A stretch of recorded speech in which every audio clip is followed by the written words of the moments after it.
Good morning students. बच्चों, हम class 8th की सोशल साइंस का सोशल एंड पॉलिटिकल लाइफ का चैप्टर नंबर 2 पढ़ रहे थे, अंडरस्टैंडिंग सेकुलरिज्म। तो कल मैंने आपको इसकी इंट्रोडक्शन के बारे में पढ़ाया था, व्हाट इज़ सेकुलरिज्म, इसके बारे में बताया था। तो आज हम पेज नंबर 20 से पढ़ना शुरू करेंगे। Why is it important to separate religions from the state? As discussed above, the most important aspect of secularism is its separation of religion from state power. This is important for a country to function democratically. Almost all countries of the world will have more than one religious group living in them. Within these religious groups, there will most likely to be one group that is in a majority.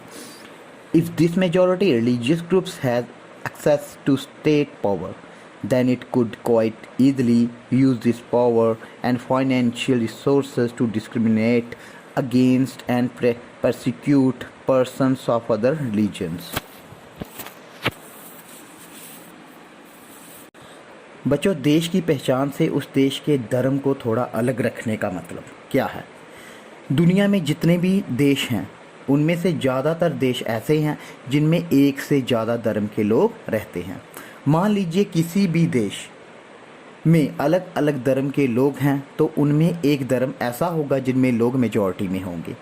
जैसे America में ज़्यादातर Christian हैं, उनकी population ज़्यादा है। और धर्मों के अलावा पाकिस्तान में मुस्लिम ज़्यादा हैं, बाकी धर्म कम हैं। इसे कहा जाता है मेजॉरिटी। अब ये मेजॉरिटी रिलीजन ग्रुप है, अगर इसके पास देश की सारी पावर आ जाए तो ऐसा बहुत आसानी से हो सकता है।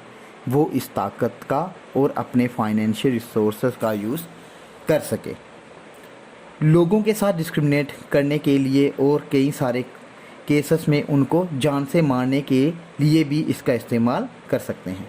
इसराइल और सऊदी अरबिया में देश की जो सारी पावर है उस रिलीजियस ग्रुप के पास है जो मेजॉरिटी में है। अगर उनके पास सारी ताकत है तो ये आसान हो जाता है वो डिस्क्रिमिनेट कर सके। This tyranny of the majority could result in the discrimination, coercion, and at times even the killing of religious minorities. The majority could quite easily prevent minorities from practicing their religions.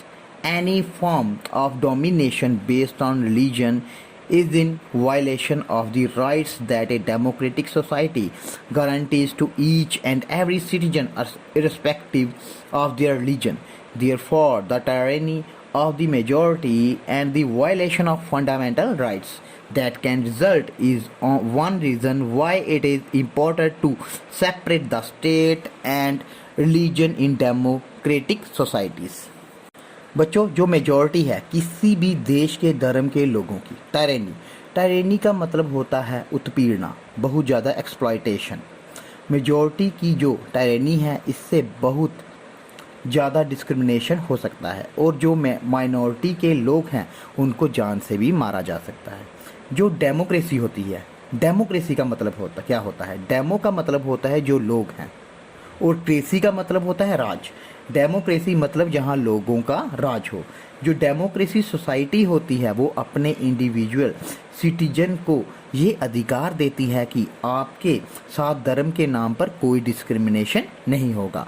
अगर किसी के साथ discrimination होता है तो ये violation है democratic society का।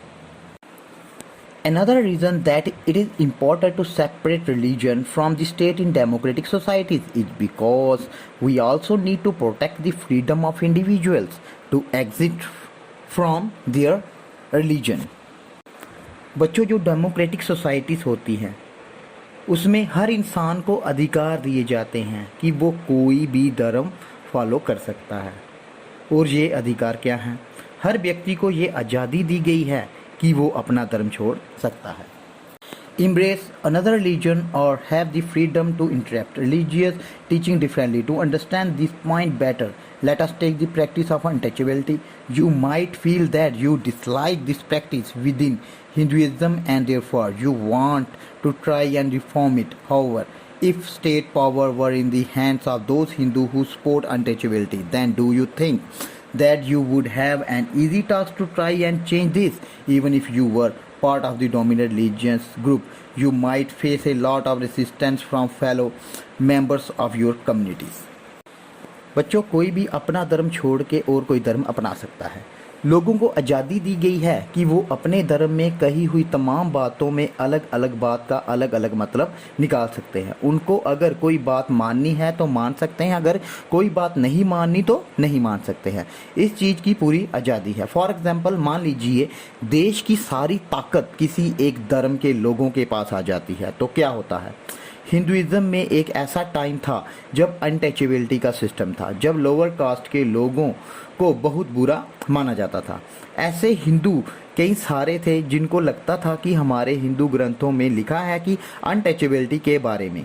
अगर हमारे देश की पावर ऐसे हिंदू के पास चली जाती जो कहते हैं कि अनटचेबिलिटी मानी जानी चाहिए, तो अनटचेबिलिटी कभी भी ख़त्म नहीं होती। इसलिए देश की ताकत को किसी भी धर्म के लोगों से दूर रखना जरूरी है। सेकुलरिज्म आपको अपने भी धर्म के लोगों से बचाता है। बच्चों, आज हमने why the important of separation religion from the state के बारे में पढ़ा, तो कल हम आगे पढ़ना शुरू करेंगे what is Indian secularism. Thank you.